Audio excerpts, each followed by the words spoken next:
high school programs with employers.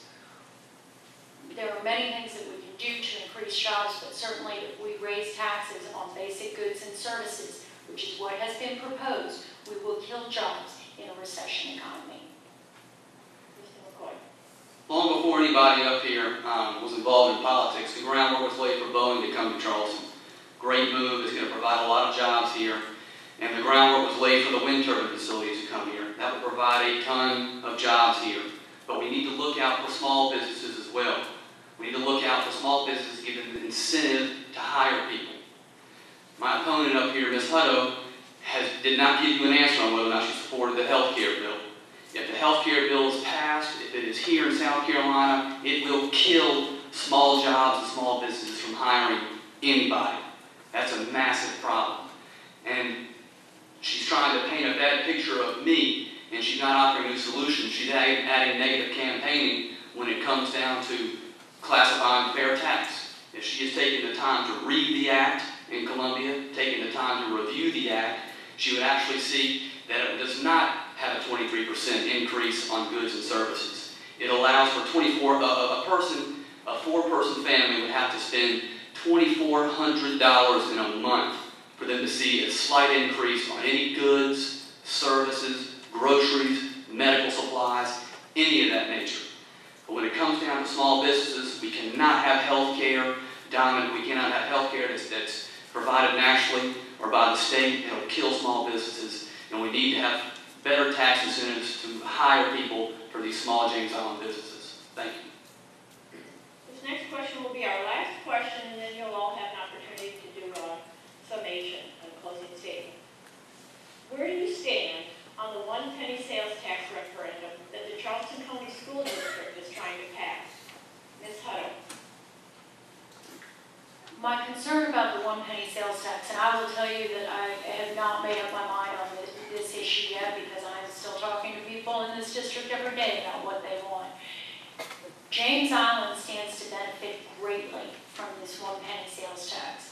$25 million will go into the school in which we sit right now. Harborview Elementary will get its new school. Marie Lassane will get its new school. However, what I repeatedly hear from people as I stand at their door is, we keep adding a penny here and a half penny there. At what point do these provisions that are supposed to sunset? I have told people that I will go back and find where each addition came in, and if it is if it's something that should be gone, I will work to have it gone. I know right now people cannot afford an increase in their sales taxes. People are struggling to make ends meet. I've told people I will hold the line on taxes, but right now I'm still working to see what the feedback is from people in this district as to how they feel about the proposed 1 penny increase. Mr. McCoy. I'm a proud signer of the SCHouseofRepsDistrict, which pledges not to raise taxes at all. I don't believe we need to put any more money into education. We spend $7 billion a year on education coming from the State House. When it breaks it down, like I told you earlier, that's $11,372 per child that is given for them in public school. I think everybody can agree that $7 billion is a lot of money. But by the time the bureaucracy and the taxpayer-funded lobbyists that my opponent here supports further bridges the gap between the students and the educators, basically what's getting down to the child is 40 cents on the dollar. That is not even anywhere close to competing with the national average of 65 cents on the dollar. There's $1 billion of money that is going to our bureaucrats in the educational system that does not need to go there.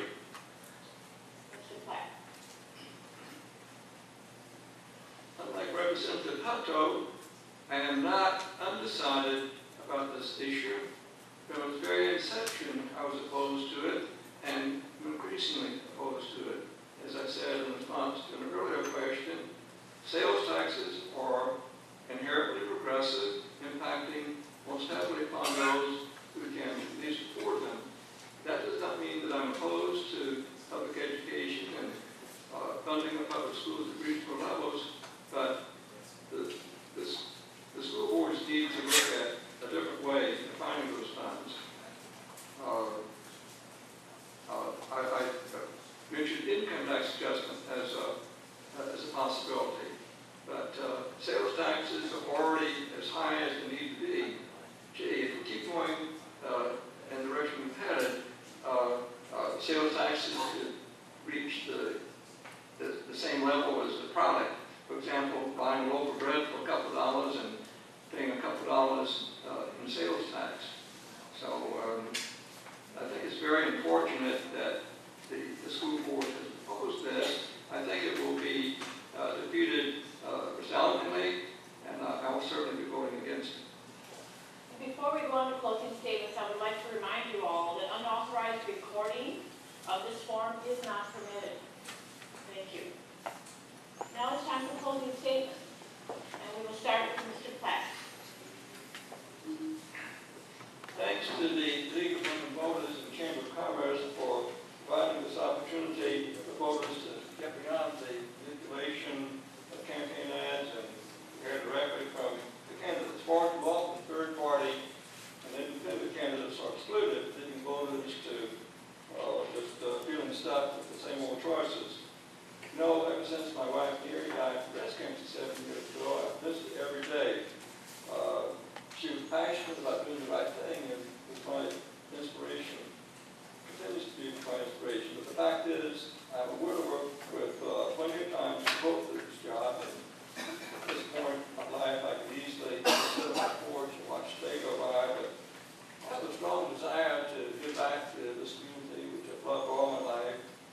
And you know, a big part of the problem is the gridlock between the two major parties more interested in arguing party line talking points and fixing our problems. As an independent, I would not accept the legalized bribery that exists with corporate contributions. All I ask is just one chance to fight for you and to do the right thing, whatever it takes to protect what makes James Island and Folly Beach so special. Thank you, Mr. McCoy. Ladies and gentlemen, times are tough right now. We're at a crossroads in our nation, and we're at a crossroads in our state. Unemployment is on the rise. Crime is on the rise. Meanwhile, our graduation rates at school are on the steady decline, with test scores on the steady decline. We need a strong conservative leader to represent us in Columbia. We need a strong conservative leader that you can have trust in and that you can come to when things are needed on James Island and Folly Beach. With crime on the rise, it has been unprecedented the levels of crime that are going on James Island. It's unprecedented the levels of unemployment that our state is facing right now. And it's unprecedented about the amount of money that is being spent in Columbia by our legislator, our current legislator. I'm asking you today for your support. I'm asking you today for your vote to bring back conservative base value leadership to James Island and Folly Beach. I want to thank the League of Women Voters for having me here tonight. I want to thank each of you for coming here tonight. It's been an honor to be here. It's been an honor to be a part of the service. And if you would like to talk to me one-on-one afterwards, I'll be more than glad to stay with you afterwards to talk to you and field any questions that you may have. Thank you. Thank you. Ms. Huddle. Again, I'd like to thank the League of Women Voters, Chamber of Commerce, and the folks at James Island Charter High School for hosting us here tonight. I've worked hard for 2 years to be an independent voice for James Island. You can look at my voting record. I don't vote on straight party lines. I don't have to use bogus words like conservative to get you to vote for me. I'm going to do what's right for these 2 islands. I've worked hard to find solutions to problems that don't cost the taxpayer money, like the cancer trial bill, and like working with DHEC to speed the permitting on the Morris Island Lighthouse. I've been stalwart in my support of public education and of charter school education, which is public school education. I have worked hard to hold the line on taxes and will continue to hold the line on taxes. I have a high rating from the Chamber of Commerce for my support of business, both small business and larger corporations that we would bring to this state. I'm not beholden to party politics, as my opponent is. I will do what's right for this island. I will do what's right for the people of James Island. I'm here, I'm successful, and we appreciate your vote on November 2nd. Thank you. I would like to thank the candidates for South Carolina House District 115 for their interesting and lively comments. Please Please give them a round of applause.